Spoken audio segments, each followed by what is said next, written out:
Damhin ang pagpapala ng Panginoon. Umawit ng mga papuri at pasasalamat. Ito ang unang salmo sa 702 DZS, Radio TV, Agapay ng Sambayanan.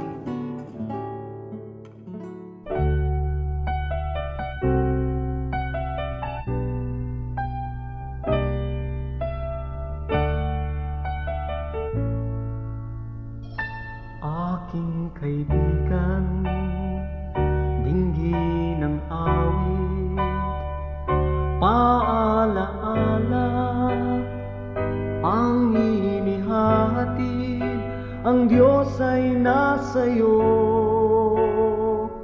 patnubay mo tunay alalahanin,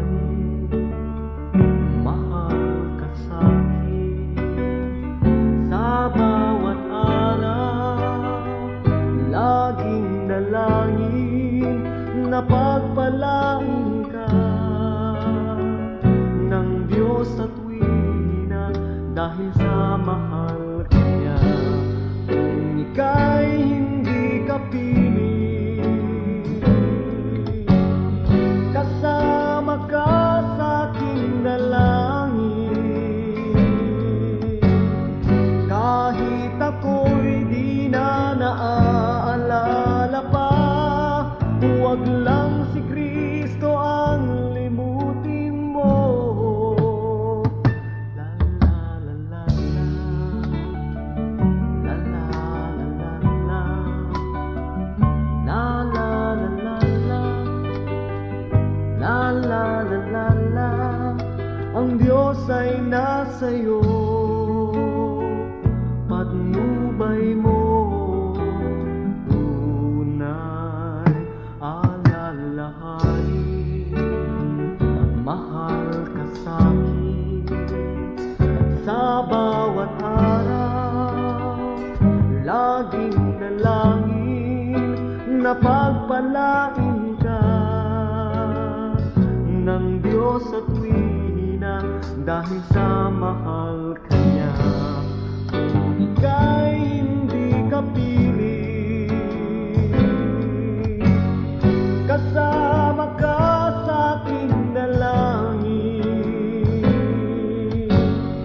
Kahit ako'y di na naaalala pa, huwag lang si Kristo ang limutin mo.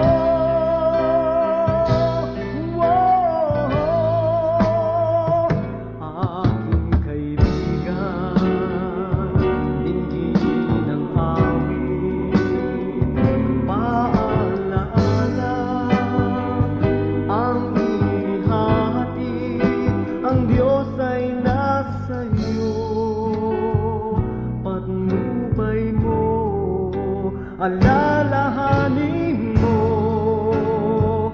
mahal ka ni Kristo, aking kaibigan, aking kaibigan, aking kaibigan.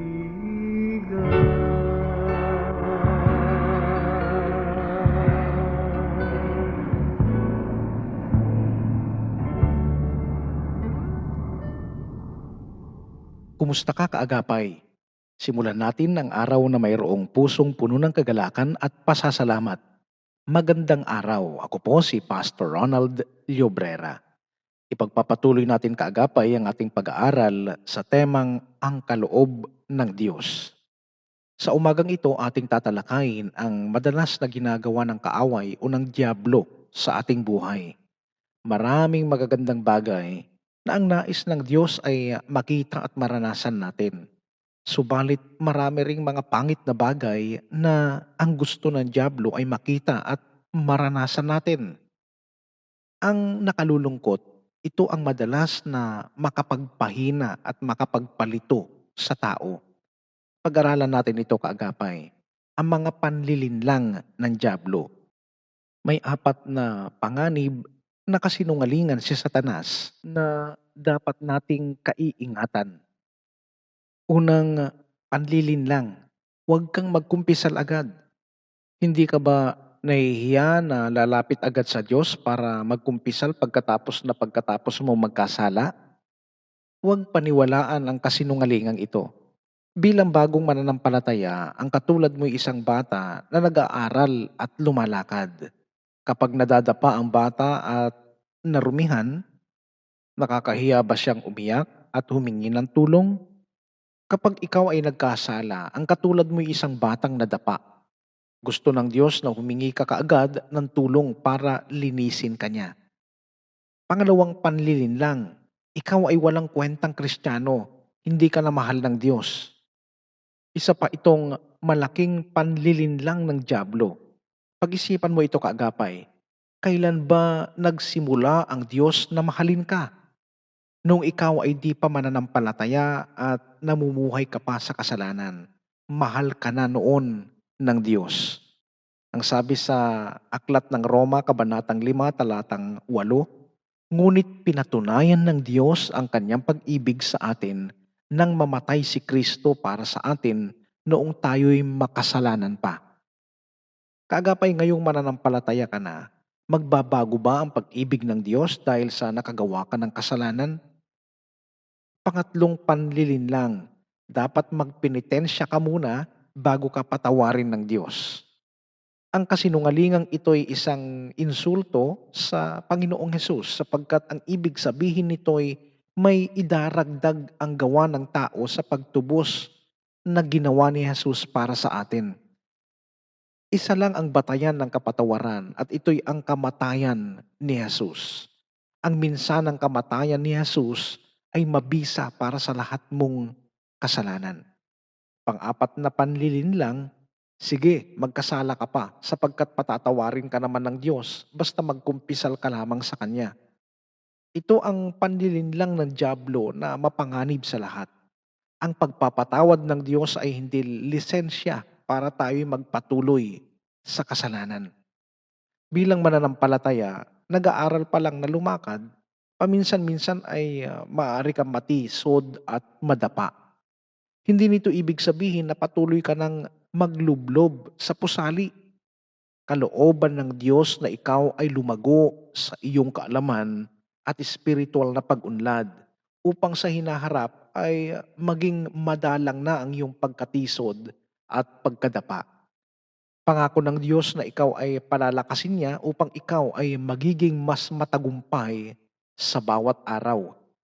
Kung ang isang tao ay nagsasabi na siya'y mananampalataya, subalit nagpapatuloy naman siya sa kasalanan, may nakakatakot na babala ang Diyos para sa kanya. Ang sabi sa Mateo Kabanatang 7, mga talatang 21 hanggang 23, hindi lahat ng tumatawag sa akin, Panginoon, Panginoon, ay papasok sa kaharian ng langit, kundi ang mga taong sumusunod sa kalooban ng aking Ama na nasa langit. Sa araw ng paghuhukom, marami ang magsasabi sa akin, Panginoon, hindi po ba't sa iyong pangalan ay nangaral kami? Nagpalayas ng mga demonyo at gumawa ng mga himala. Ngunit sasabihin ko sa kanila, hindi ko kayo kilala. Lumayo kayo sa akin, kayo mga gumagawa ng kasamaan. Kaagapay, napakahalaga dito ang pansariling pagsasabuhay ng mga salita ng Diyos. Kung ikaw ay matisod at magkasala man, huwag mawalan ng pag-asa. Ihingi ng tawad sa Diyos agad ang iyong kasalanan at humingi ng paglilinis mula sa Kanya. At magpatuloy kang sumunod sa Panginoong Hesus. Kaagapay wala pang nabigong sumunod sa Panginoon. Ang sabi sa unang Juan, Kabanatang 1, Talatang 9, subalit kung ipinapahayag natin ang ating mga kasalanan, patatawarin tayo ng Diyos sa mga ito at lilinisin tayo sa lahat ng ating kasalanan sapagkat siya'y tapat at matuwid. Tama kaagapay, naghihintay lang lagi ang Panginoon sa atin na tayo ay umamin at magpakumbaba sa Kanyang harapan. Hindi malupit ang Diyos upang hindi niya igawad ang kapatawaran sa atin. Bagkus siya ay puno ng pag-ibig na walang hinihinging kapalit. Pag-ibig na hindi kayang pasubalian. Pag-ibig na walang hanggan. Ipagpapatuloy natin bukas kaagapay ang ating pagtalakay sa temang ang kaloob ng Diyos. Tandaan, si Kristo lamang ang tanging daan, kaya't buhay mo'y kay Kristo lamang ilaan. Magandang araw, ako po si Pastor Ronald Llobrera, pagpalain ka ng Panginoong Hesus.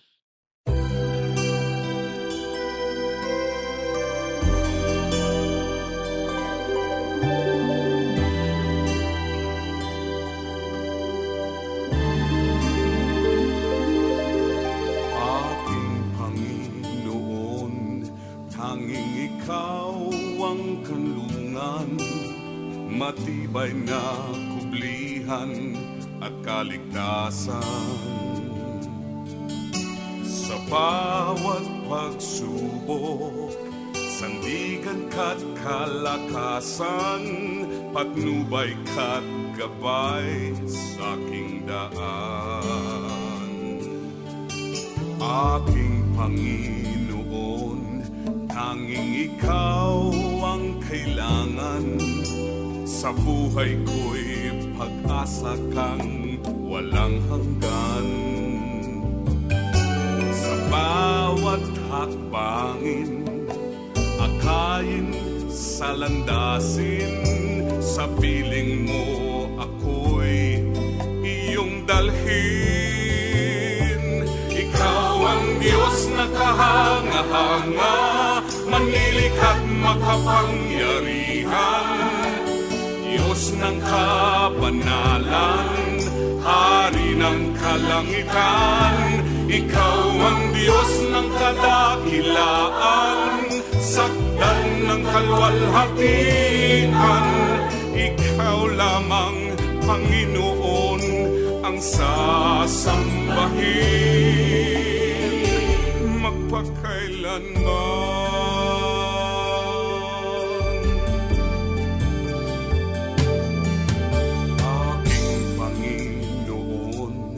Tanging Ikaw ang kailangan, sa buhay ko'y pag-asa kang walang hanggan. Sa bawat hakbangin, akayin sa landasin, sa piling mo ako'y iyong dalhin.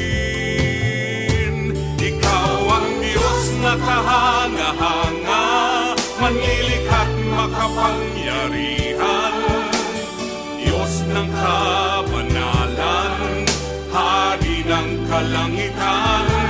Ikaw ang Diyos ng kadakilaan, sakdan ng kalwalhatian. Ikaw lamang, Panginoon, ang sasambahin.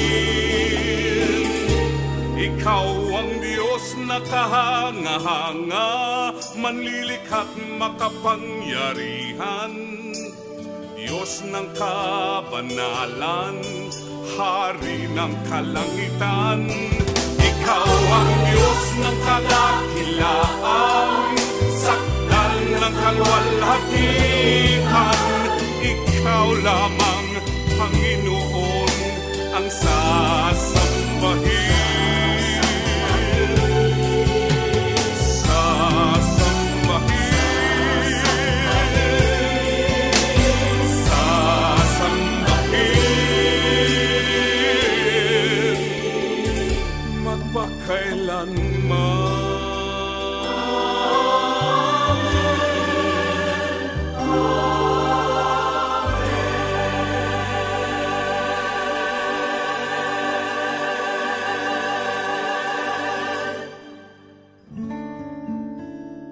Pagpalain siya sa kanyang mga gawa, nagpapagal, gumabi man umaraw. Tangan ang hiling, buhay na maginhawa. Galak sa puso, naway mag-umapaw. Suklian man din ng salamat at pag-ibig, upang pagsusumigasig, lalong lumawig. Pagod mang katawan, walang aayawan. laanan pa ng ibayong kalakasan.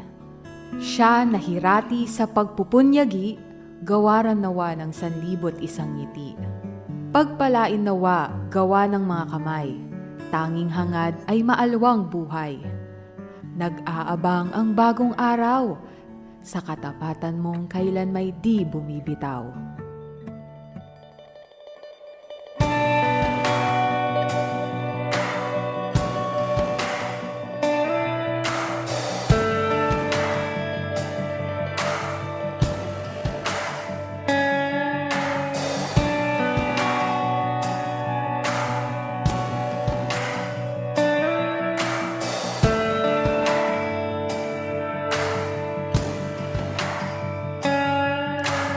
Buhay na walang pag-asa, nag-iisa kay gulo at puno ng luha.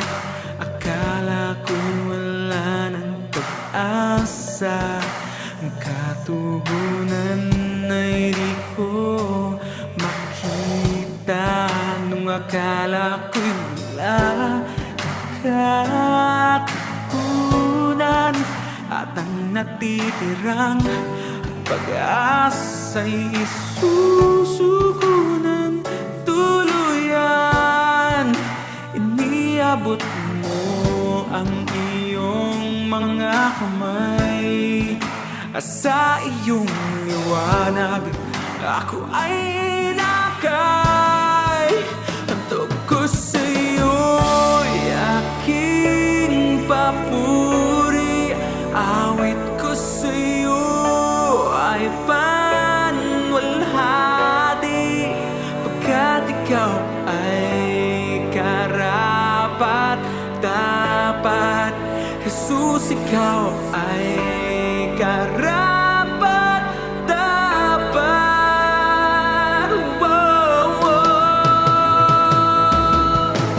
Buhay na hindi payapa, nangangamba, di alam ang pagtutunguhan. Akala ko'y wala ng pag-asa, ang katugunan ay di ko makita. Nung akala ko'y wala ng katugunan, at ang natitirang pag-asa'y isusuko ng tuluyan. Iniabot mo ang iyong mga kamay, at sa iyong liwanag ako ay inakay. Hantog ko sa'yo'y aking papuri, awit ko sa'yo ay panwalhati, pagkat ikaw ay karapat dapat. Jesus, ikaw ay karapat dapat.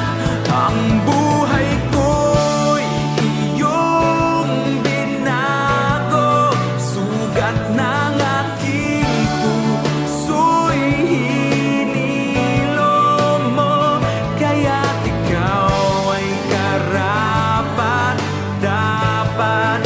Jesus, ikaw ay karapat dapat. Hantog ko sa'yo'y aking papuri, awit ko sa'yo ay panwalhati, pagkat ikaw ay karapat dapat. Jesus, ikaw ay karapat dapat.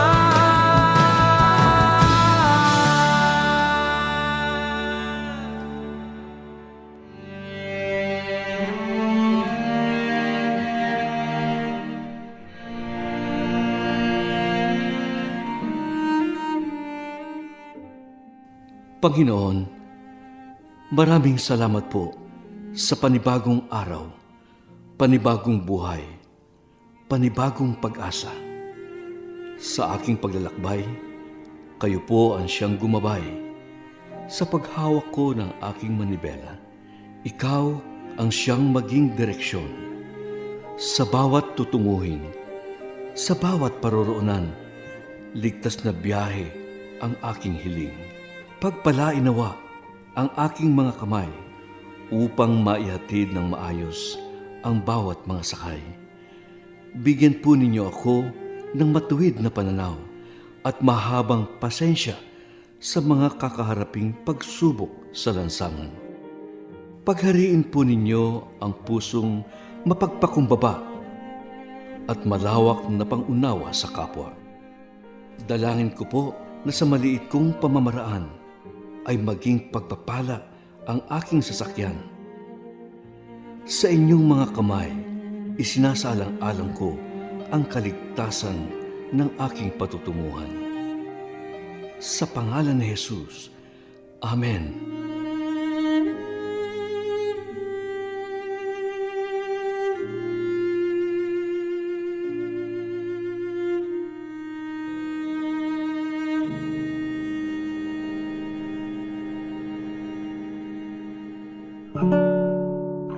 Iyong napakinggan ang unang salmo sa 702 DZS, Radio TV, Agapay ng Sambayanan.